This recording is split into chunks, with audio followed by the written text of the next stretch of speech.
Today, our pause is to explore Warrior One, which is, in my opinion, the trickiest of the three warrior poses because it involves some very awkward hip squaring that just doesn't really work in a lot of bodies. So we'll explore it and spend some time really lunging into it and seeing if we can square the hips and yeah, so let's get into it from downward facing dog. So come into your down dog.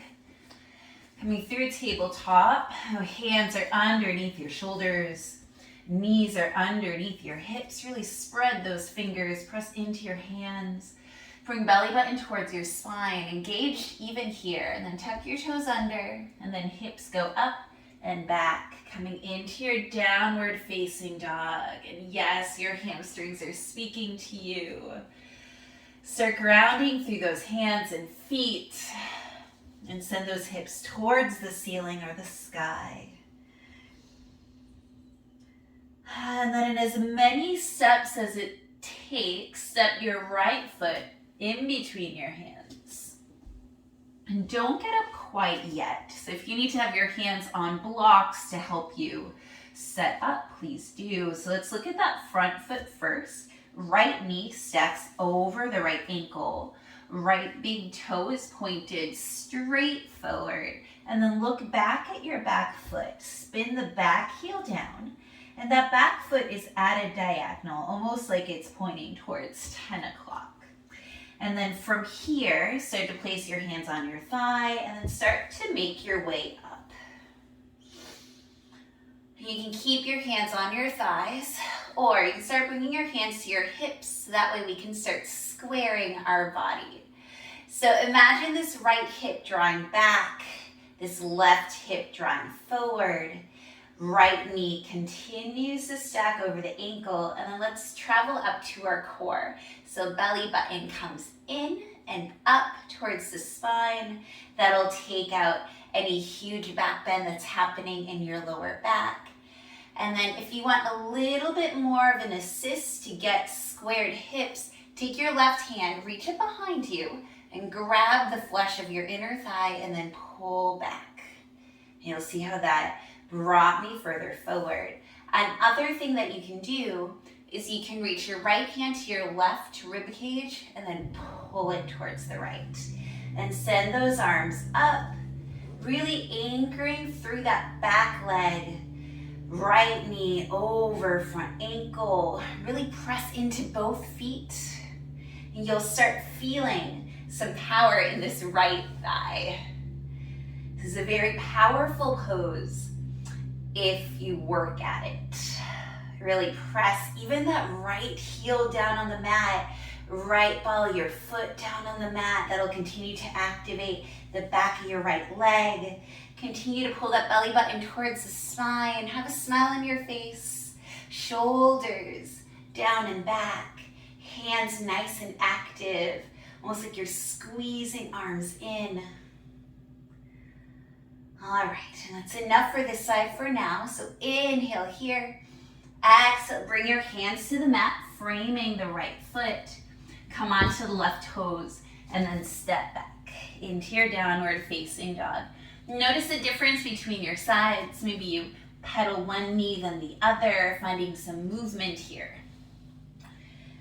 And then we'll explore it for the first time on the other side. So step your left foot in between your hands, taking time to set up here. So looking at that left foot, maybe your hands are on blocks so that way you can have a little bit more stability. Left knee stacks over left ankle. Left big toe is pointing straight forward. And then look back at that right foot, start to spin that right heel down. And that right foot is at a diagonal. If you were on a clock, it would be at about 2 o'clock. All right, starting to walk your hands up on that left thigh, continuing to lunge forward. And then taking your hands to your hips, bring that left hip back, right hip forward. And then hands to your belly button in and up towards your spine. If you want a little bit more of an assist To square the hips, bring your right hand to the inside of your right inner thigh and then pull it back. And other assist is to bring your left hand to your right rib cage and pull it through. And then hands can go up if that feels good.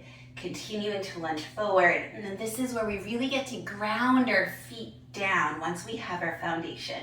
Press into the left heel, into the left ball of your foot. Anchor through the back outside of that foot. And then breathing here, shoulders down and back. And you'll notice that as soon as you stop focusing on one thing, you might lose it. So just traveling through the body, revisiting all of the different cues. So left heel stacking over, left ankle, hips squared, belly button to spine, anchoring through the back foot, arms up, shoulders down and back, gaze forward. So many things to remember. So many things going on in what seems like a very simple pose. One last inhale here for now. Exhale, hands come down to frame the left foot, pivoting onto the right toes, and then stepping back into your downward facing dog.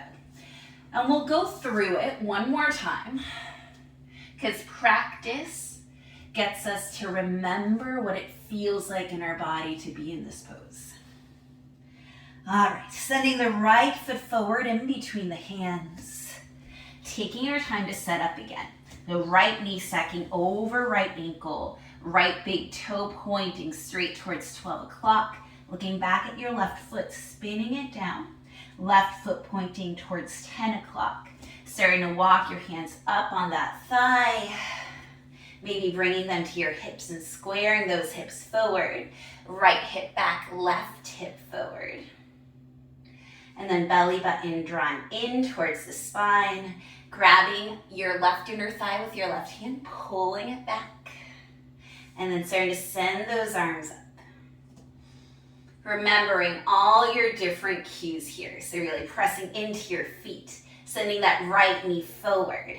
Maybe your right thigh is coming towards parallel with the mat.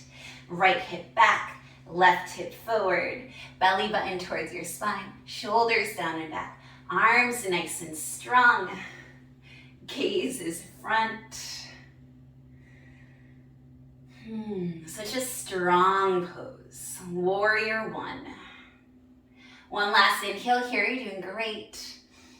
And then exhale, planting your hands down, pivoting onto the left toes, stepping back, downward facing dog.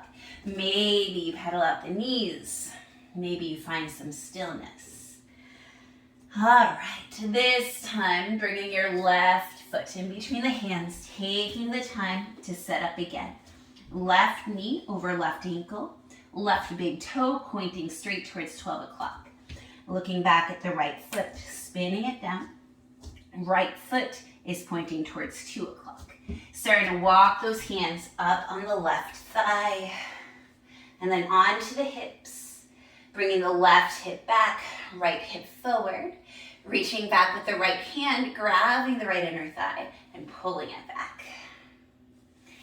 Belly button towards your spine. Arms, maybe they come up. Shoulders down and back. And then working your way through the body. So pressing into your feet. Left knee over left ankle. Left hip back, right hip forward, belly button towards your spine. Shoulders down and back, arms strong, gaze is front. So many things going on and so strong. You know your left thigh is talking to you, mine is. One last inhale here.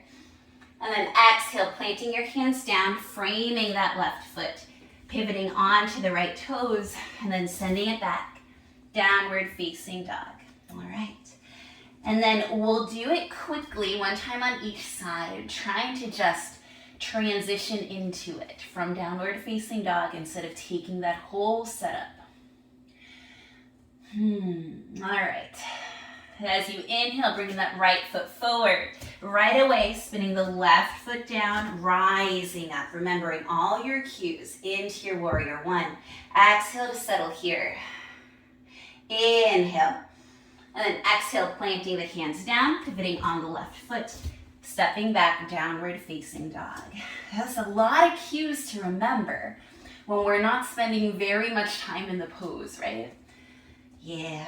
So the thing with fast yoga flows is that sometimes we forget all the little cues and all the alignment. So it's good sometimes to take a step back and reacquaint yourself. All right, on your next inhale, left foot comes forward, spinning the right foot down, coming up straight into that warrior one. Exhale to settle in. One last inhale here. Exhaling, hands down, pivoting on the back foot, stepping back, downward facing dog. All right, you've earned it. Bring the knees to the wide edges of your mat. Big toes to touch. Send your hips back towards your heels. Maybe your hands walk forward. Forehead comes towards the mat. Finding your child's pose. Taking a few breaths here. We explored warrior one, which is a very strong pose, so you might really feel it in your legs. Start walking your hands towards your knees, sitting up on your shins. Maybe you come into an easy seat. Come to face the front of your mat or your screen, or both. Bring your hands to your heart. Thank you so much for joining me for that pause to really explore and learn warrior one. I hope that you enjoyed and that you have a beautiful day. Bye.